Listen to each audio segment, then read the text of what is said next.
The Biden administration's finalization of the Waters of the U.S. or WOTUS rules was released on December 30th of 2022. This new rule is just the latest version of a long history of confusion and regulatory uncertainty. We don't believe that the federal government has the authority to affect management over features that don't contribute to downstream water quality. Mary-Thomas Hart, Chief Counsel for NCBA, is my guest as we discuss how the Biden update differs from what's been in place, the concern on subjectivity for rule interpretation, and the irony that there's a case regarding WOTUS currently before the Supreme Court. But maybe our larger concern is procedural, and the fact that EPA and the Army Corps of Engineers thought it appropriate and thought it necessary to finalize a rule while the Supreme Court is actively considering this exact issue. Irony or strange coincidence on the latest WOTUS rules, you decide on this episode of the Working Ranch Radio Show.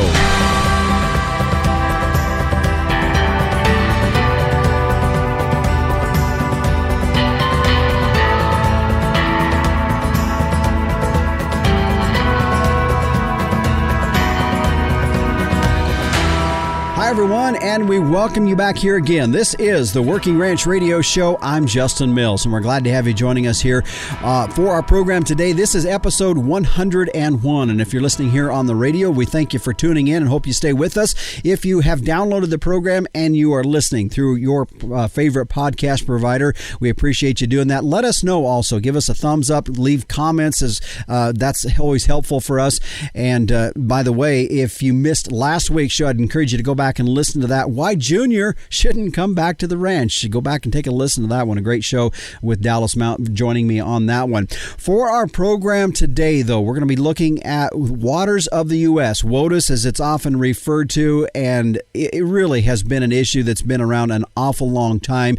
It's been in front of the Supreme Court on multiple occasions. It seems like every administration that comes in, Republican, Democrat, they tweak the rules in such a way that they want to see tweaked, and it's just getting to a point where it's, to be quite honest with you, a little bit ridiculous. And so we're going to be talking about the latest update that has come down from the Biden administration. Mary-Thomas Hart, Chief Counsel for the National Cattlemen's Beef Association, will be in to talk about that and what these latest rules mean. Also, we're going to talk about some other elements to that and some of the concern over the subjectivity of interpretation of those rules. And like I said in the opening, also kind of a coincidence, or we're going to call it a coincidence to be nice here, in the fact that it is in front of the Supreme Court right now and what that would all mean in light of these latest rules. A great conversation as Mary-Thomas Hart with NCBA joining me for that. Of course, here later on in this next segment, we're going to be talking with Travis Chrisman and Jeremy Martin of Stockman Source Bull Sale out of Nebraska, talking to them about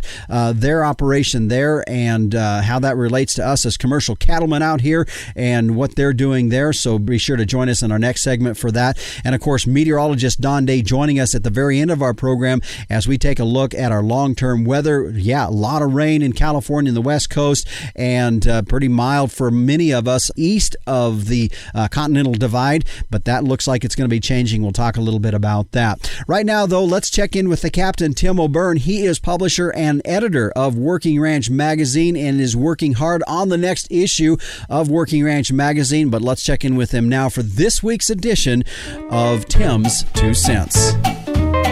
Hey, Justin. Hey, all you lovely Working Ranch Radio Show podcast listeners out there. You're so loyal. Thanks to you, we are climbing dangerously close to the 200,000 cumulative download mark of this great podcast. Justin, congratulations to you. And folks, keep on listening. Now, I know a lot of you have been going through your Jan-Feb issue that dropped here about a week and a half ago into your mailbox. And we here at Working Ranch, the team, we are working diligently on the March issue, which is coming right up here pretty quick. And as I'm editing away, I come across the nutrition article for that issue. Gilda V. Bryant writes this column, and she has been for the last 15 years. She's absolutely fantastic. She gets it right every single time. And there's a little kind of a quote that comes up here in this article that kind of caught my eye. It's from the source is Dusty Abney, PhD beef nutritionist with Cargill Animal Nutrition. And he says some producers underfeed cows during the third trimester to prevent dystocia caused by a large fetus. Now, Justin, that makes perfect sense to me. I don't know if I knew this part, though. Numerous studies prove bull genetics determine the calf's birth weight. Did you know that? Well, if you did, and I figured you might, Justin, because you know everything there is to know about cows, or if you don't know about it, it ain't worth knowing. And I throw this out to the listeners. They want to comment on this and maybe get back to us on their thoughts on the whole idea. Back to you in the booth, Justin. Well, thanks, Captain. And I don't know about that comment there. If I don't know about it, it must not be important. I am a long ways from being an expert on very many things here. So, but I thought your comment there regarding the genetics of the bull side of the genetics having a lot of impact on the birth weight of these calves. I know as an industry, we have sure put an awful lot of weight in that. I don't know if that's quite right, because I've also heard a lot of old experienced ranchers that say, it's not just the bull that's part of that calf. There is a dam side as well. And so I don't know. We'll see how that plays out. Appreciate your comments on that and being a part of our program here today, and appreciate the work on the next issue of Working Ranch Magazine as well. By the way, folks, Working Ranch Magazine, you can go to workingranchmag.com. If you don't have a subscription started, you can get it started there. And also be sure to check us out on social media. We have a lot of activity that goes out on Facebook and Instagram, and so I encourage you to follow us in those areas as well. Well, stay with us. Coming up after the break, Travis Chrisman, Jeremy Martin with Stockman Source Bull Sale will be joining us as we talk about this time of the year. We are heading into bull buying season, and as many of us are commercial cow-calf producers out there, and from that focus of things, we want that balanced attack. We're going to be talking a little bit about how we look at low-cost, efficient type program, yet at the same time, we don't want wimpy stuff going to the rail either. We need something that's going to put some meat on the rail, and we're going to be talking with Travis and Jeremy a little bit about that, and of course their sale coming up on February 4th. Stay with us. We'll be back with more on the Working Ranch Radio Show after this. Don't keep your cow-calf herd data in a notebook. Keep it in the cloud with Performance Ranch and say so long to decoding handwritten notes. Performance Ranch is an easy-to-use app that simplifies record-keeping and makes decision-making easier. Keep track of herd inventory, monitor health records, and manage costs, all from your iPad or iPhone. Group texting important herd data? Delete it. Use Performance Ranch instead. Go to performancelivestockanalytics.com and be the first to know when Performance Ranch is ready to launch. And we welcome you back here to the Working Ranch Radio Show. I'm Justin Mills. As we head now into a segment here, it's kind of getting to this time of the year. I know we're just getting 2023 underway, but bull sale season is going to be right up and on us. And in light of that, I've got a couple guys joining us here today. Travis Chrisman, Jeremy Martin, they're with Stockman Source Bull Sale coming up on February 4th. But before we get into some of the details on that, guys, it was interesting as we were visiting before we went on air here, just looking at as guys are heading into this time of the year, some things that's probably would be some things to consider as they're looking at buying bulls. And I know one of the things that we've really looked at, I know if folks listen to my show quite a bit, I'm kind of a low input operator, and I really believe that it's very important as a ranch that we look at having a profitable operation. And I know in talking with you guys, one of the things, Jeremy, that you feel is important in these programs is a balanced program, and really raising cattle that can be low input but yet still produce.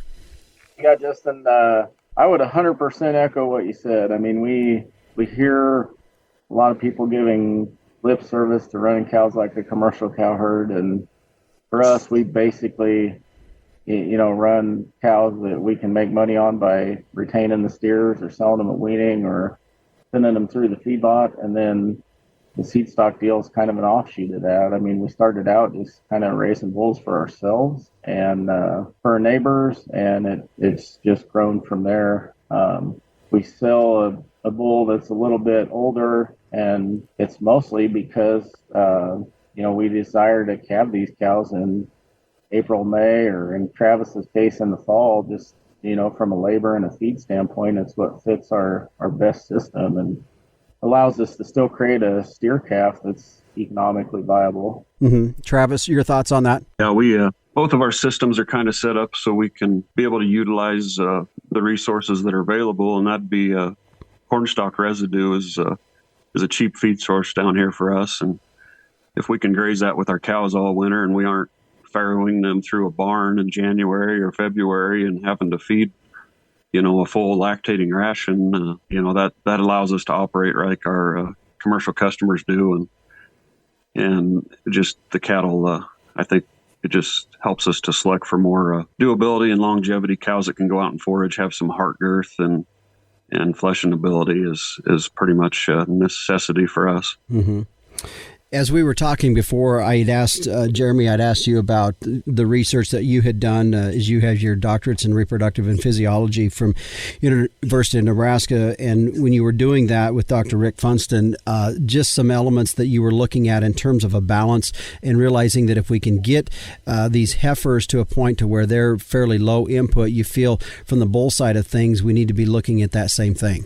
Yeah, I mean, I think there's very little doubt anymore that we can develop a heifer pretty extensively, and make her go learn to be a cow and improve her longevity as a result. Like I told you before, there's things such as injury and fighting and so on that influence the world of bulls that probably don't have cows, right? But setting that aside, we don't think there's any reason that these bulls aren't the same way, and just kind of letting them grow up, letting them experience a winter of cornstalk grazing and a summer of being on grass and a group of 100 plus of their contemporaries. We think they learn a lot about just being a cow or being a bull, and how to take care of themselves. And our customers tell us that it's working. I mean, they don't have to babysit them, they don't have to pamper them. The bulls just kind of go do their job, and it's not like they're not ever going to lose any weight during breeding season, but they can pull them off the cows and kick them back out somewhere and get them back in shape without any extra feed. Mm-hmm. Jeremy, you touched on something there, and I'm going to have Travis answer this question here a little bit, because it's actually been a topic of a conversation that we've had here on the Working Ranch Radio Show, and it was one of the things that I feel is one of the biggest losses in our ranches that is hard to really put a pencil to, and that is longevity. And if we can keep these cows, these bulls, an extra year, two longer than what we are now, could be a considerable amount of profit back into the ranch. So from a longevity standpoint, Travis, that's a pretty big deal in what you guys are trying to do. Yeah, for sure, Justin. Sometimes we'll get an argument that, well, if we're going to buy a 2-year-old bull, we're going to get one less year out of him than we would a yearling. And I totally disagree with that, and that being the way ours are developed. We got several of these guys, I mean, without injury that, just happens from time to time, no matter what. But these bulls are going 6-7 years. I mean, last summer I had to stop on the road. One of the neighbor's bulls was in the pasture, and we got big 6-inch freeze brands on these bulls, so it's easy to figure out who they are. And that particular bull was 9 years old, and he was still using him. So anyway, this product works. This will be our 10th annual bull sale. We've been selling them privately, I think 7-8 years before that. So it's the system's not new. It seems to be working for guys, and we stand behind the product. Mm-hmm. Before we get into the details of some of the sale, one more thing I want to touch on too, because I know Jeremy, when we were talking before we went on air here, was what I was pulling out of our conversation, really, that as commercial guys out there, and I'm one of these guys that's wanting, I don't know that I want real extremes one way or the other on things. I just really want a balanced breeding program and cattle. I want cattle that are efficient out on the range, as we were talking before. I mean, your heifer calves are having to dig through a little bit of snow. We haven't had as much snow, but our heifer calves are out on grass and mineral protein blocks. So that balance is critical. And I think from a commercial standpoint that I find myself in, and many folks that are in the commercial type deal, we really want that balanced approach. We want that low input, but we also need a lot of, we want to see that carcass ability too. And so that was something in your focus has really been important. Yes, sir. We've fed these cattle every year for several years. We we feed a lot of customer cattle also out of our bulls. And backing up to the heifer calf thing, I mean, we're just very commercially focused in the sense that we'll run genomics on all the registered heifers and we'll look at that. But first thing they got to do is go out and survive and breed in a 20 or 25 day breeding season as a heifer. And, we're never going to pick a favorite out of them until they're about 8 years old, because we think cow depreciation is a really big cost in this industry, and we're doing our best to beat it. And we have a lot of, 8-plus-year-old cows in production, and so we think it's working. The flip side of that is we take these steers to the feedlot. We'll winter our steer calves and our bull calves together on corn stalks until, sometime from March through May, depending on the year and whether we have some rye that we can get rented or something like that. And then, we'll feed every steer, every cull heifer, every pregged open heifer. And we want those steers. We expect those steers to leave the feedlot weighing 1,600 pounds to yield, 63.5 or more. And, we're trying to pick up as absolute much carcass premium as we can on the cattle too. So our experience has been we can't skinny down the bottom line enough to make a cow profitable without some top line premium. Mm-hmm. I would just add to that.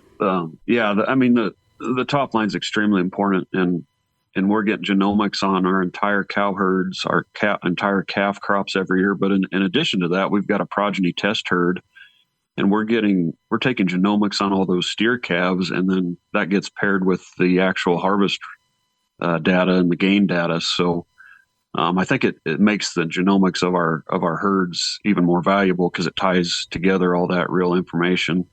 And it's not just based on a bunch of EPDs. Mm-hmm.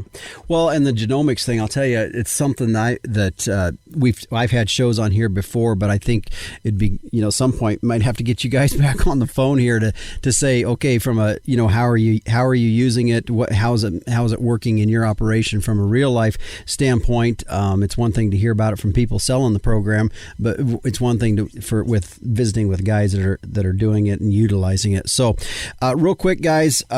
Let's talk about the sale coming up at Stockman Source, February 4th. Go ahead, Jeremy, and give us a little bit more information on it.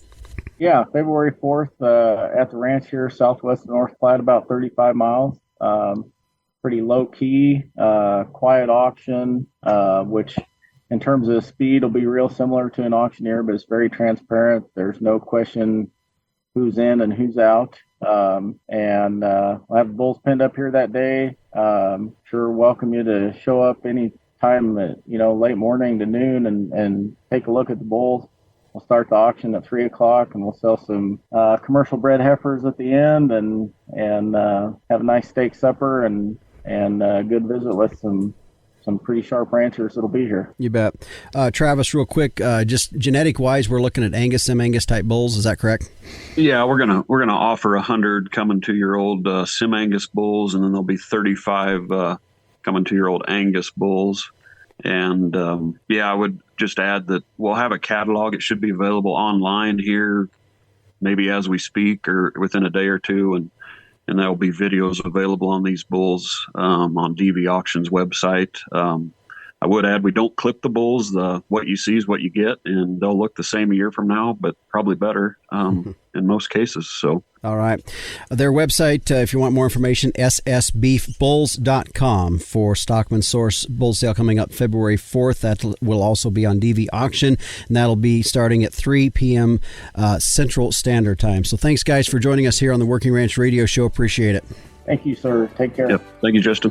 And again, that was Jeremy Martin and Travis Chrisman, partners in the Stockman Source Bull Sale. That website, one more time, ssbeefbulls.com. You can find more information there or go in there to request a catalog as well.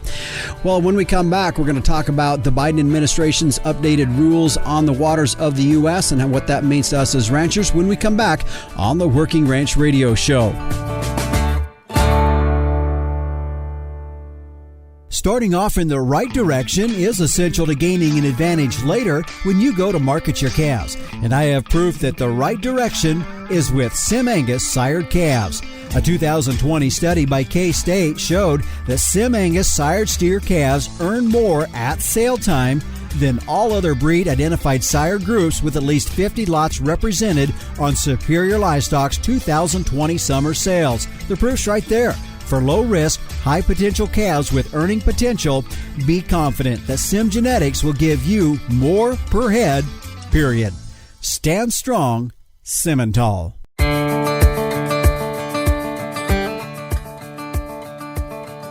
And we welcome you back here to the Working Ranch Radio Show. I'm Justin Mills as we head now into our featured topic for today's show. And we're going to be exploring, as we said in our opening of our show here today, really a topic that has been around for quite some time. But I think much like what we're dealing with this issue, maybe not quite a full understanding of it, but also at the same time knowing that it is going to affect us as ranchers across the country. And that is the waters of the U.S. And it came into being, of course, many years ago with the Clean Water Act of 1972 and some of that as that began to be implemented. But the whole issue has always been revolving around definition of what that would actually mean. Joining us today is Mary-Thomas Hart, Chief Counsel for the National Cattlemen's Beef Association. And first of all, Mary-Thomas, I do appreciate you joining us from all the way back in Washington, D.C. to talk about this issue. Thanks so much for having me on. So as you and I were talking off air before, I wanted to back up just a little bit and let's just get some foundational issues about this. As I was talking about, it's been, for lack of better words, a little bit muddy water as in terms of trying to define it. And of course, it's been around for quite some time. But this is an issue that is very impactful to us as ranchers. Oh, absolutely. And yeah, I think to really kind of appreciate and understand where we are today in, January 2023, we kind of have to go back to the root of the issue, right? Which is the Clean Water Act passed in 1972 during a pretty massive wave of new environmental statutes. We saw NEPA, we saw the Endangered Species Act, the Clean Air Act, and then the Clean Water Act. And Congress was really on a mission to give the administration, give these regulatory agencies some real teeth so that they could go after rivers that were literally on fire. I think, it's tough to maybe remember what our natural resources looked like before the Clean Water Act, but there was a lot going on. And so Congress really wanted to give this newly formed Environmental Protection Agency some tools that it could use. So in writing the Clean Water Act, the Congress asserted federal jurisdiction over the navigable waters and defined navigable waters as waters of the United States. Now, that is truly a non-defining definition for the term navigable waters. And ever since the passage of the Clean Water Act, we've been trying to figure out what Congress meant when it wrote waters of the U.S. The Supreme Court has contemplated it 4 times now. Since the passage of the Clean Water Act, there have been 13 different regulatory definitions of WOTUS, which means a new definition on average about every 3.5 years. So if you're a landowner and trying to plan how to, manipulate your land to make it more efficient, how to, effectively maintain these water features, you don't have a lot of certainty when it comes to, what's going to be subject to federal permitting and what you can do on your own. So, I think this new rule is just the latest version of a long history of confusion and regulatory uncertainty for stakeholders, including farmers and ranchers. Well, and let's talk about what just came down, because I guess there's several maybe tiers to this conversation that we have. What just came out, and I know many of the agricultural groups disappointed in what the Biden administration just came down the end of December of 2022. Let's hit that real quick, and then we can get into some other discussion. Of course, I think it's important to note that, NCBA and I think all agricultural groups and producers appreciate what the Biden administration was trying to do, right? The Biden administration recognized that the 2015 Obama rule went way too far as asserting jurisdiction over a lot of these features. It also acknowledged that the Trump administration's rule, the Navigable Waters Protection Rule, was a bit limited in their opinion, So they really were trying to find some middle ground between those two rules, the two most recent definitions of WOTUS. Mm-hmm.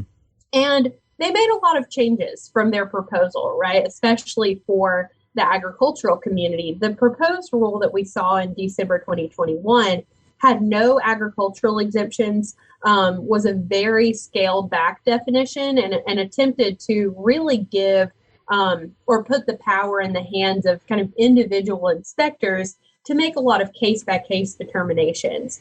Obviously, that's concerning from a regulatory certainty perspective. So just kind of summarize the final rule, I'd say that, NCBA, when we look at any definition of WOTUS, we're really looking for three things, right? How are ephemeral features treated, or features that only carry water after a precipitation event? How are isolated features treated? And are there agricultural exemptions? So with this final rule, we got 1 out of 3, right? We got some helpful agricultural exemptions for farm features like stock ponds, prior converted cropland, and certain farm ditches. But there is no exclusion for ephemeral features, and there is no exclusion for isolated features, which means that they're not all definitely subject to regulation.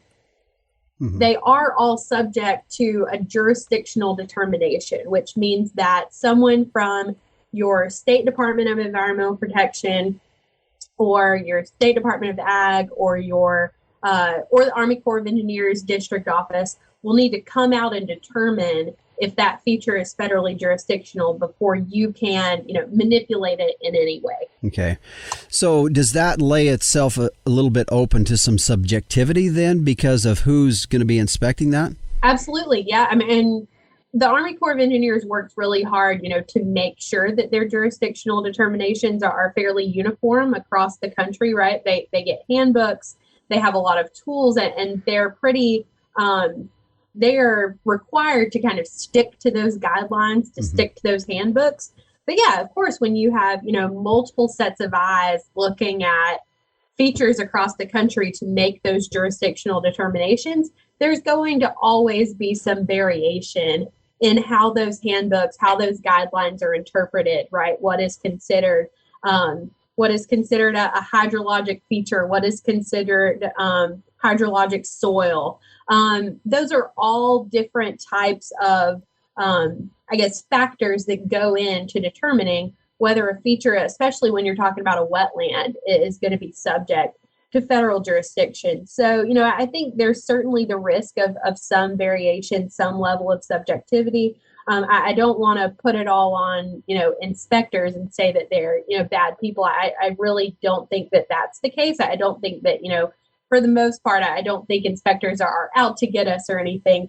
But I think when you have any kind of rule like this that allows this kind of pretty high level of case-by-case determinations, there's going to be some subjectivity in making those determinations. Yeah, and I would agree. I don't know that we want to pinpoint out that it's really going to rest entirely on the inspectors or the Army Corps or those folks. I actually think it's probably higher up that can actually put some of that more into some definition for what they are expected to be looking at.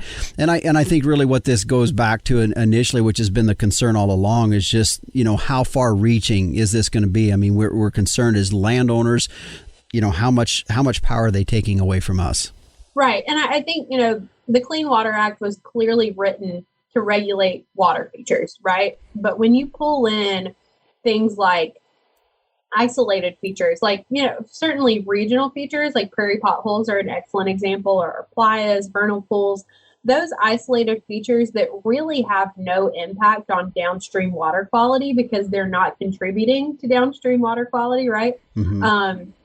I think those features are a big question for us, when it comes to, what gives EPA jurisdiction to regulate those features, because the Clean Water Act is really focused on protecting the quality of these navigable waters, right? Ensuring that traditionally navigable waters are, protected and healthy. But if you're talking about features that really don't contribute in a significant way to that downstream water quality, then in our opinion, that's where you draw the line, not between, regulation and non-regulation, but I think, more accurately, between federal and state management, right? Yeah. And, if a state manages, or if a state chooses to manage those isolated features or manage those ephemeral features, they're better equipped to do so, right? They understand the landscape better. They understand landowners better, more likely. And so are able to kind of work with landowners in a more effective way to manage those features. We don't think the federal government has the ability to effectively manage features with such regional variation. And quite frankly, we don't believe that the federal government has the authority to affect management over features that don't contribute to downstream water quality. Mm-hmm. That's a good topic there in itself. And we're just got a little bit of time before we need to take a break here. But that is, and I'm a real big proponent of states' rights by all means. But we also see some of these states that are extreme on some of these kind of issues, especially water type issues, and whether that little swampy patch over there is a protected spot or whether it's not. And that, of course, would go back to some state deals. So, I guess there's some issues there that kind of plays into this that does affect as ranchers, depending on how the state wants to move forward in their protection of these issues. I think it's absolutely a part of the conversation, right? But we have to, look at that. And from my perspective, I am only charged with, making sure that the Clean Water Act is doing its job and only doing its job, not, attempting to do the work of states. Sure. And state environmental programs. So, when I look at the Clean Water Act, it is easy to tell that the Clean Water Act was written as a cooperative federalism statute, right? It was meant to kind of give the federal government pockets of jurisdiction, but then leave a lot of that work up to the states, right? A lot of the Clean Water Act is providing funding to state programs, providing, technical expertise to state programs, writing out, different kind of, especially pollutant discharge programs, kind of writing those up at the federal level and then handing it off to the states for implementation. So there is a lot of federalism and cooperative federalism really built in to the structure of the Clean Water Act. Now, there are certainly states that go above and beyond. I'm a Florida native, and Florida has very strict, groundwater regulations and water quality monitoring regulations, especially for agricultural operations. But I think it's a good example of, because the state government is closer to the constituents and closer to the landowners, the state governments often really take the time to work with landowners and make sure that whatever regulations or programs are being implemented are not only good for the environment, but good for the people that are living on the land, right? So using Florida as an example, the state of Florida actually pays ranchers to filter water through their ranches. And then they measure phosphorus coming onto the ranch and then measure phosphorus coming off of the ranch and pay landowners for the phosphorus that's being stored on those rangelands. So I think that's just one example of how, states can take a much more unique approach to addressing issues in a way that maybe the federal government can't. Mm-hmm. My guest today is Mary-Thomas Hart, Chief Counsel for the National Cattlemen's Beef Association, and we're talking about waters of the U.S. WOTUS is a lot of times you hear it referred to as. And when we come back, we've got one more segment with Mary-Thomas, and we're going to talk about the timing, because the Biden administration just put out some things here at the end of 2022, because the timing of this is also interesting, because there's also an issue in front of the Supreme Court right now. And when we come back, we're going to talk with Mary-Thomas more about that when we come back on the Working Ranch Radio Show.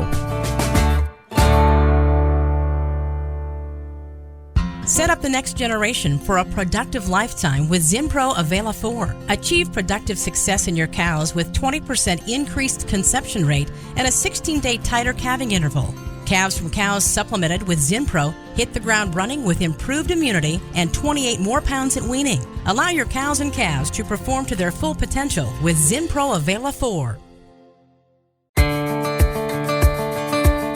And we welcome you back here to the Working Ranch Radio Show. I'm Justin Mills. My guest today is Mary-Thomas Hart, Chief Counsel for the National Cattlemen's Beef Association. And we're talking about recently that the Biden administration put out an updated ruling on the waters of the U.S., or WOTUS, as you often hear it referred to. It's been an issue. It's been around for quite some time, since the Clean Water Act of 1972. And we had a good definition and some conversation about that in the previous segment. Mary-Thomas, I want to get to now because when this came out, I guess maybe a little bit of a head scratcher that the Biden administration come out with some definition in a way, because there is a very large case that's sitting in front of the Supreme Court right now, where a ruling is expected to come out that might provide a little bit more definition to that. So let's talk about that and where we're at from a timing perspective in relation to what the Biden administration just recently put out. Great point, Justin. So, when the Biden administration announced this final rule on December 30th, I think NCBA's concerns were two-pronged, right? The first was substantive, and we've talked about some of our substantive concerns with the final rule, but maybe our larger concern is procedural, and the fact that EPA and the Army Corps of Engineers thought it appropriate and thought it necessary to finalize a rule while the Supreme Court is actively considering this exact issue, right? No one can look into a crystal ball. No one knows what the Supreme Court is going to say in its opinion in the Sackett case. But there is a decent chance that the Supreme Court could issue an opinion that completely, ties up EPA and Army Corps' final rule, and they'll have to go right back to the drawing board to put together yet another definition of WOTUS. So not only does this, rule finalization in the midst of a Supreme Court case make things even more confusing for regulated stakeholders, but to us, it just looks like an ineffective use of government funds. Mm-hmm. Well, and of course, we can theorize, a lot of different ways about this, and that's exactly what I was thinking. I mean, wow, what a poor use of our bureaucrats' time. Not that they've ever really been too concerned about that, but at the same time, it's just like, I mean, we've got this coming out. Do you think? I mean, is there a political play in this? Two reasons. One, when it came out, the 30th of December, of course, ahead of a Supreme Court ruling, is there a political edge that the Biden administration is looking at on this? Great question. I think that there's absolutely a bit of tension between the administration and the Supreme Court right now. And, even, on December 30th, 2022, the midterms are over and we are officially in a presidential election cycle, which is wild to think about. But I think, this administration is going to be thinking about everything it can do in the next 2 years to shore up support for a future presidential election, and kind of pushing back against the Supreme Court is a really effective way for them to kind of gain support, especially with their base, following some recent other unrelated Supreme Court decisions. Yeah. But you made a good point. I kind of already said it, that it seems like a waste of government resources. But the Sackett case was really interesting and unique, and I think that's part of the reason why it's so difficult to know where the court's going to take this. When the Supreme Court heard oral arguments in Sackett on October 3rd, 2022, 6 of the 9 justices on the bench were hearing arguments related to WOTUS, are considering the definition of WOTUS for the first time. Mm-hmm. So, we have 3 prior Supreme Court decisions on the definition of WOTUS. But really, the consensus during those oral arguments in October was that those 3 prior cases haven't provided the clarity needed either for the people writing the rule or the people that are having to comply with the rule. Those prior decisions have just created more confusion. By the end of oral arguments, I think it was Justice Gorsuch who said that he didn't want to hear the word significant anymore. There has been so much conversation about the phrase significant nexus. He said, I don't even want to say that word anymore. I don't want to hear it. So I think there's a decent chance that this Supreme Court in the Sackett case could give us an entirely new standard for what is considered waters of the U.S., could throw out those, tests that we've come to we know we have to work with, but we certainly don't enjoy them. Significant nexus and relative permanence. Throw those out and really kind of start from scratch. And I think that could be really interesting. It would certainly turn this EPA and this final WOTUS rule on its head. Yeah. Well, it almost makes you wonder, again, you hate to speculate too far because you could speculate yourself to just a total frustration that, if they put this in place, fully kind of expecting that there could be a real big turnover or change in how it's going to be taken further down the road. If they get some stuff into place now, it's going to take 1 to 2 years for that to work out of the system. And so they've kind of done some things already. I want to quickly look at what's in front of the Supreme Court right now. It's Sackett versus the EPA. Real quick, kind of give us what we're looking at there, what they're going to be deciding on with that. Sure. So the facts in Sackett, and this is actually the second time that the Sackett family has been to the Supreme Court litigating related to the Clean Water Act, which is very interesting. It's a couple in Idaho, and they bought some lakeside property with the intention of building their dream home, right? Not an agricultural fact pattern, but, brings up this larger question of when is a wetland considered adjacent? And that may not seem like it directly, has a direct interplay with the definition of WOTUS, but this question of adjacency and, how far does a feature have to be away from traditional navigable waters in order for it to be jurisdictional or in order for it to not be jurisdictional? That's the question that's at play here. And so in considering that adjacency question, the Supreme Court is going to have to consider the larger definition of WOTUS and how far that definition reaches beyond just, traditional navigable waters and onto land, right? Because in recent regulatory definitions of WOTUS, we're not just seeing the regulation of water features, right? We're seeing the regulation of some dry land, especially those ephemeral features that maybe carry water, a couple days out of the year. For the most part, that's dry land that now the EPA is attempting to assert jurisdiction over. So, I think the fact pattern here is really interesting. It is definitely a wetland. The question is whether it is an adjacent wetland that is subject to federal jurisdiction and federal permitting requirements. So I think it's going to be an interesting case to consider, and likely we'll get a favorable opinion. I'm not sure if the court's going to go as far as to fully side with the Sacketts, but I think we're going to get something that's certainly helpful. But in the last couple of years, we've seen Justices Kavanaugh and Roberts both side with liberal justices in environmental cases. They're not consistently voting one way when it comes to these environmental regulatory cases. So they could be some swing votes on the bench. But I think based on oral arguments, we're going to get something favorable.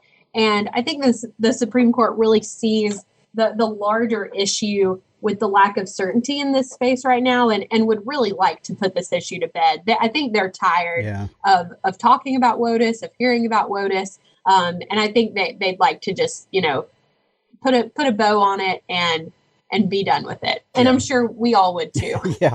I was going to say, as you were saying that, I'm thinking, yeah, we are too. We're tired of hearing about this. And I mean, we want it to be favorable. So with how it's going to affect agriculture, but at the same time, we do need to get this thing, move on past this whole deal. In regards to that decision, I know you don't know exact timing, but what are we looking at? Is it going to happen in June time frame, or is it going to happen the next 3 months? I think we're looking at late spring. So probably April. We usually get these types of opinions in, late March or April. So that's kind of when I'm expecting it. I think the timing of all of this could be very interesting. The final rule from the Biden administration has yet to hit the Federal Register and will become final 60 days after it hits the Federal Register. So right now, if it hit the Federal Register tomorrow, and today is January 10th, so if it hit the Federal Register tomorrow, then we're looking at about, March 10th to March 12th when that rule becomes effective. So the longer the EPA waits to get that rule in the Federal Register, the closer we're running into an effective date that could really butt up to the Supreme Court issuing their opinion in the Sackett case. So we could see it all kind of converge in one week or a couple of days. And that will make for a very busy April. Yes, it will. And the game of politics, and I'm going to stress game, gamemanship of the timing of all of this. Well, Mary-Thomas, I do appreciate you joining us to give us a little bit more on this. I appreciate your insight on it and your work back there on behalf of us as ranchers. Of course. Thank you so much, Justin. Mary-Thomas Hart, Chief Counsel for the National Cattlemen's Beef Association, joining us here today to talk about this issue of WOTUS, and we're all hoping to see some resolution to this and some definition that we hope is going to be beneficial to many of us here in agriculture. By the way, if you want to follow along when that ruling comes out of the particulars on that, be sure to go to their website at ncba.org. Now, speaking of NCBA, the 2023 Cattle Convention coming up in New Orleans. In fact, I will be down there for that February 1st through the 3rd. You can find convention information and registration by going to their website. Look forward to being down there. If you want to look us up, we will be in the Working Ranch magazine booth. We will be there. Be sure to stop by and say hello, and look forward to seeing you there in New Orleans for the National Cattlemen's Beef Association's 2023 Cattle Convention. Well, stay with us. Coming up next, meteorologist Don Day joins us as we take a look at our long-term weather. Cattle producers, here's a way to put more dollars in your pocket. Put the Amafirm advantage found in all Gain Smart mineral to work in your cow herd.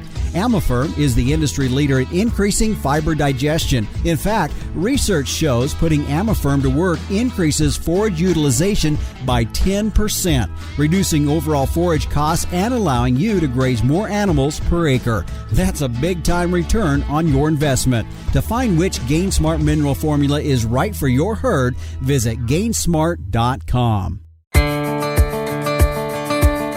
And welcome back to the Working Ranch Radio Show. I'm Justin Mills as we take a look at our long-term weather. And joining me now is meteorologist Don Day. And Don, I got to be honest with you, I didn't know if I really wanted to visit with you because I've been enjoying the mild weather that we had. And I knew it sounded like we had the change in weather coming. But real quick, let's kind of look back over the last week or so. And man, oh man, just as what you and I had talked about last weekend on the show, the West Coast, California really got hammered.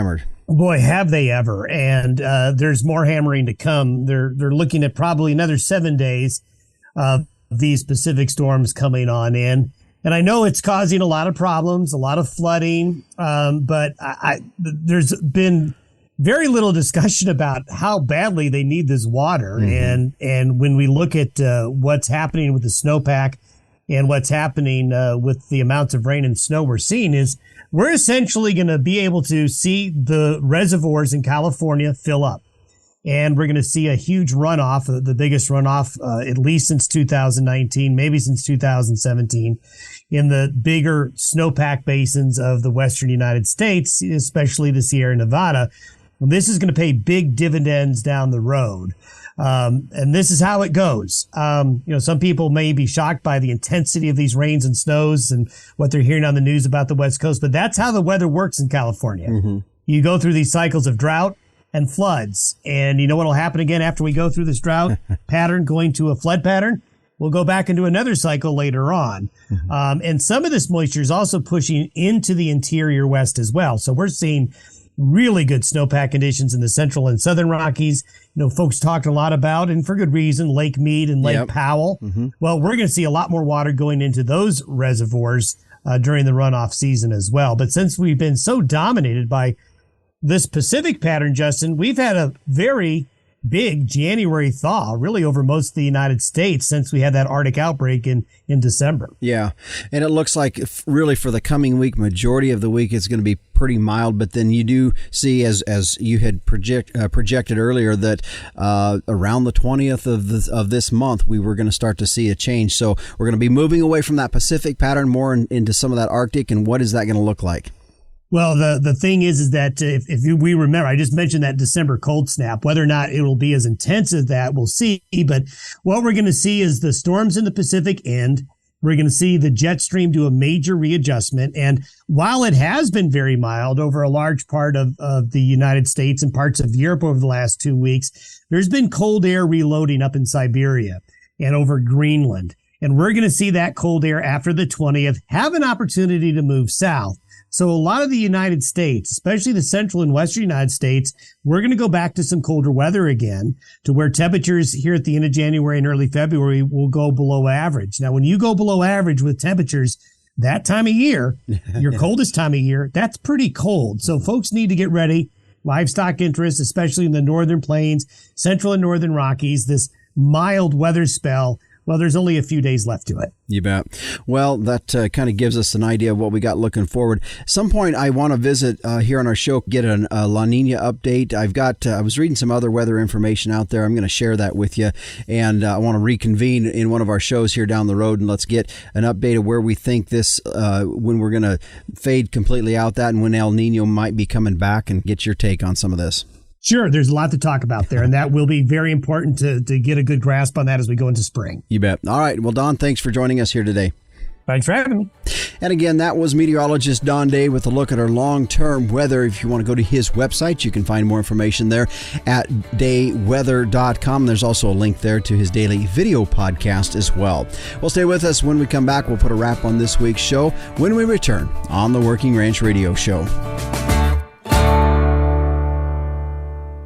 Do you have a young child, grandchild, niece, or nephew that loves the weather and wants to learn more? Day Weather has produced a children's weather journal full of weather facts, fun weather experiments, coloring pages, and pages to record weather observations for every season of the year. The weather journal is for ages 3 to 7 and designed to be fun and educational. The interactive weather projects are fun for the whole family to take part in. For only $10, the Day Weather Journal is a great gift idea for any occasion. Click on our Amazon link to order at dayweather.com. Don't keep your cow-calf herd data in a notebook. Keep it in the cloud with Performance Ranch and say so long to decoding handwritten notes. Performance Ranch is an easy-to-use app that simplifies record-keeping and makes decision-making easier. Keep track of herd inventory, monitor health records, and manage costs, all from your iPad or iPhone.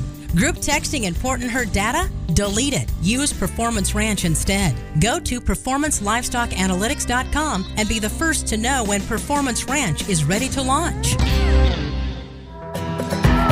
And before we head out here today, a quick thank you to some of my guests joining us on our program here today. Mary-Thomas Hart, Chief Counsel for the National Cattlemen's Beef Association, giving us an update on the latest rules coming out by the Biden administration on waters of the U.S., or WOTUS, as we've heard it said, and kind of anticipating what that Supreme Court ruling that will be coming out this spring at some point that might put to bed some of this muddied water that we've seen on WOTUS. Also, a quick thank you to Travis Chrisman and Jeremy Martin with Starkman's Source Bull Sale. That sale coming up February 4th there at Jeremy and Gail Martin's ranch, 35 miles southwest of North Platte, Nebraska. But keep in mind, they do offer bull delivery, and that's going to be on DV auction. So don't let the fact that it's in central southern Nebraska be an issue, because if you're interested in looking at their bulls, you can go bid on it there through DV auction. And also, of course, right now you can go and request a catalog through their website at ssbeefbulls.com. Real quick, just a couple things we're working on. As I said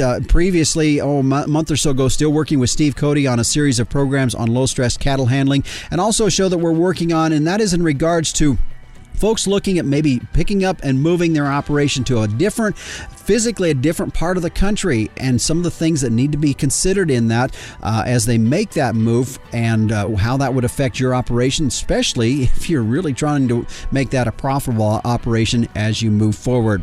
Now, if you'd like to get a hold of me about questions or comments or ideas for shows, my email address is justin.workingranch@gmail.com. The Working Ranch Radio Show is a production of Working Ranch Magazine, branded #1 by America's Ranchers. I'm your host, Justin Mills, and until next time, keep your chin down and your mind in the middle.